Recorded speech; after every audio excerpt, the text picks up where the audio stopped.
धन्यवाद। आज इस हमारे प्रधान साहिबान भजन कंवर जी के ओसिया पंचायत समिति के प्रधान अभी निर्वाचित प्रधान उनके पद ग्रहण समारोह में हमारे बीच में हमारे विशेष अतिथि हमारे प्रदेश के मुखिया भाजपा के प्रदेश अध्यक्ष श्रीमान सतीश जी पूनिया साहब और हमारे केंद्र में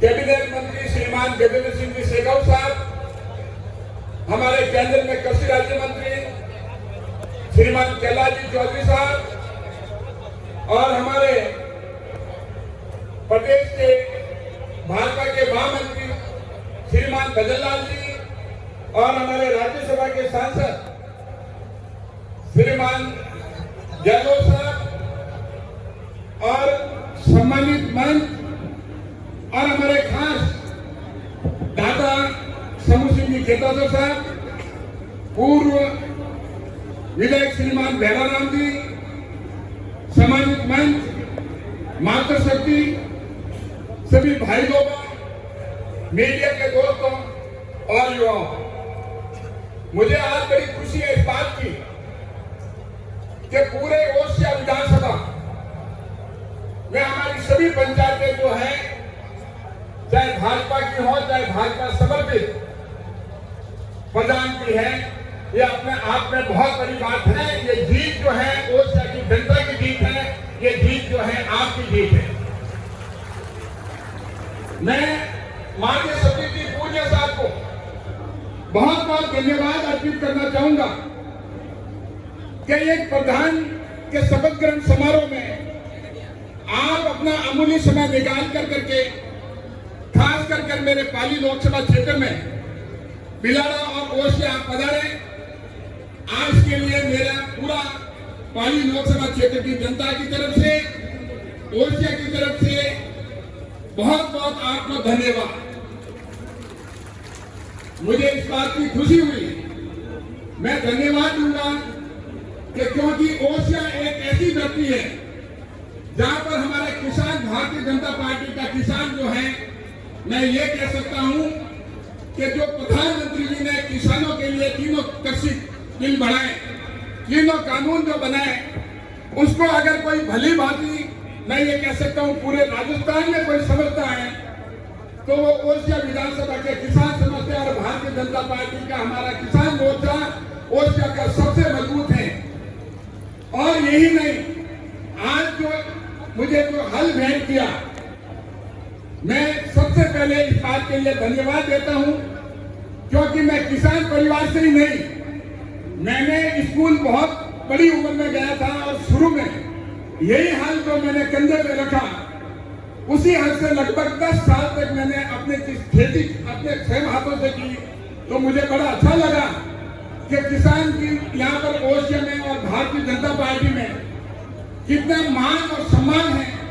जिस हिसाब से हमारे प्रधानमंत्री जी किसानों के लिए मान और सम्मान करते हैं, इसी तरह से ओसिया में ऐसा मान और सम्मान मुझे देखने को मिला। और मैं प्रधानमंत्री जी की जो विभिन्न योजना है किसानों के लिए, उसके लिए बताना बहुत समय लगेगा क्योंकि हमारे मुख्य वक्ता हमारे माननीय अध्यक्ष सतीश जी पूनिया साहब आपको बताएंगे। लेकिन क्योंकि वकील होने के नाते, पूर्व कानून मंत्री होने के नाते और स्वयं किसान होने के नाते मैं आपको ये बताना चाहूंगा कि अगर इन कानूनों में तीनों कानून जो कृषि के लिए लाए गए हैं, क्योंकि हमारे कृषि राज्य मंत्री कैलाश जी भी यहाँ पर विराजमान है, वो भी भली बात इस बारे में जानते हैं। कई लोग कहते हैं कि 3 कानून कौन कौन से हैं, तो मैं बहुत ही संक्षिप्त में आपको 4 लाइन में बता देता हूँ। पहला कानून ऐसा था कि 1955 में आवश्यक वस्तु अधिनियम का कानून आया। और वो क्यों आया? क्योंकि जब देश आजाद हुआ उस समय हमारे खाद्यान्न की कमी थी। भले हमारी जनसंख्या 40 करोड़ थी, लेकिन पैदावार कम थी, हमें अमेरिका से मंगाना पड़ता था,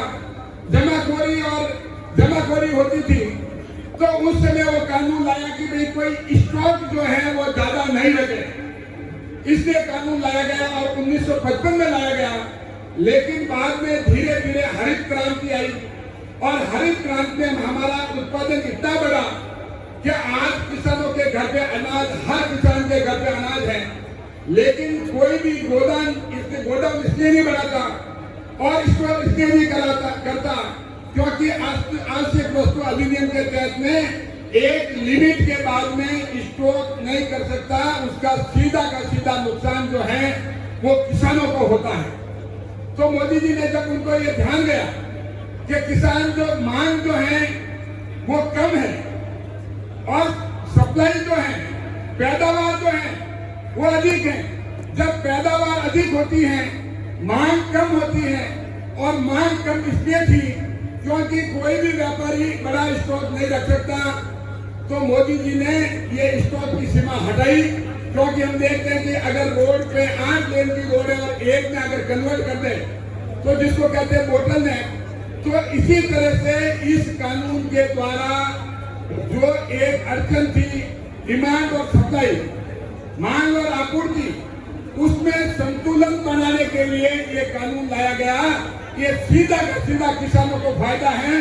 अगर किसानों के पास में खरीदार ज्यादा आएंगे तो किसानों के उस उपज का भाव मिलेगा, उसका बढ़ेगा और किसान को सीधा फायदा होगा।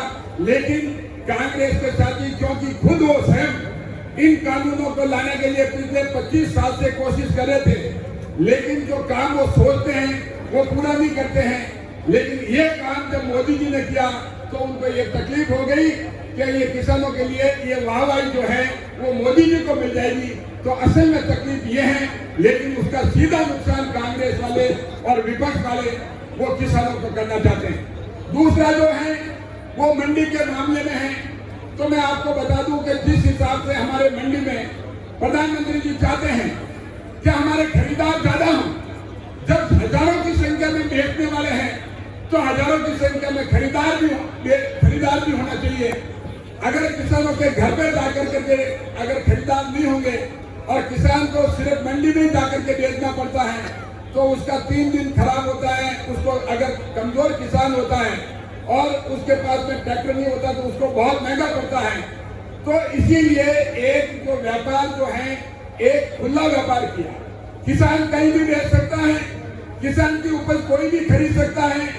तो उसमें पहले जो है ये रेस्ट्रिक्शन जो है उन रेस्ट्रिक्शन को हटाने के लिए अगर ये कानून लाया गया है, ऐसा नहीं कि मंडियां खत्म हो जाएगी, लेकिन जो मंडियों में कभी हम देखते हैं 15 से 20% किसानों को नुकसान होता है, उसकी भाव कम मिलता है, उपज का कम मिलता है और डिमांड भी जो है वो कम रहती है, जबकि उत्पादन की कोई कमी नहीं है।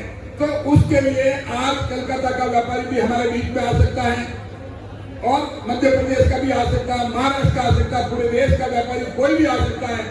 अगर जितने व्यापारी अगर खरीदार होंगे उसका सीधा का सीधा फायदा किसान को पहुंचेगा। ये जो है विपक्ष और कांग्रेस नहीं चाहते हैं कि ये फायदा किसान को पहुंचे। और तीसरा कानून जो है वो कानून है करार का, कृषि के खेती के लिए। आप बताइए कि हमारा जो किसान जो है आज एक उन्नत बीज हमारे पास में, और अगर देखें उसमें कृषि के लिए हमें अच्छी सलाह देने वाला, उसको मैनेज करने वाला, हमारा उत्पादन ज्यादा से ज्यादा कैसे बढ़े, इसके लिए प्रधानमंत्री मोदी जी की सोच है कि उत्पादन किसानों का डबल होना चाहिए। उसके लिए अगर बैंकों से ऋण मिलता है तो वो बहुत कम लिमिटेड, और अगर सोसाइटी से भी मिलता है वो भी बहुत कम मिलता है। तो प्रधानमंत्री जी की सोच है कि अगर कोई प्राइवेट अगर आकर के हमें मैं पूछना चाहता हूँ आपको कि अगर 3-4 हजार बीघा कोई कहता है कि मैं आपको फली चीज आप मूंग बोइए या कोई पर्टिकुलर फसल बोइए, मूंगफली बोइए, और मैं आपको जो है 15,000 रुपए क्विंटल में अगर उठाने के लिए तैयार हूँ और उसके लिए किसान को वो एडवांस भी देता है कि आप ये रखिए और मैं गारंटी देता हूँ, तो उसमें किसान को क्या तकलीफ है? किसान को तो सीधा का सीधा फायदा है। लेकिन विपक्ष नहीं चाहता है कि पूरा देश का किसान जो है अगर मोदी जी के साथ अगर हो गया तो पूरा का पूरा जो है कभी भी कांग्रेस सत्ता में आ नहीं सकती, कभी भी विपक्ष सत्ता में आ नहीं सकता। तो तकलीफ जो है उनको सत्ता की है, वो परवाह जो है आपकी नहीं है। अगर परवाह सिर्फ है तो प्रधानमंत्री मोदी जी को है। तो मैंने बहुत संक्षिप्त में तीनों कानूनों के बारे में बताया। समय पर होने पे कभी मैंने अभी किसान मोर्चा की मीटिंग हुई थी, मैंने बहुत विस्तृत बताया, लेकिन क्योंकि समय का अभाव है, बहुत व्यक्ति बोलने वाले हैं, तो मैं इन्हीं शब्दों के साथ में और कोई योजना के बारे में बात नहीं करूंगा, क्योंकि कई योजनाएं जो हैं उनके बारे में बताया जा चुका होगा। इन्हीं शब्दों के साथ में आपको सभी को बहुत बहुत धन्यवाद देता हूं और मेरे नवनिर्वाचित प्रधान साहिबान को बहुत बहुत शुभकामनाएं देता हूं। इन्हीं शब्दों के साथ जय हिंद, जय भारत। एक बार जोरदार भारत माता का जयकार सब किसान भाई एक दिन दोनों हाथों पर हो गए। भारत माता की, भारत माता की, वंदे वंदे। बहुत बहुत धन्यवाद।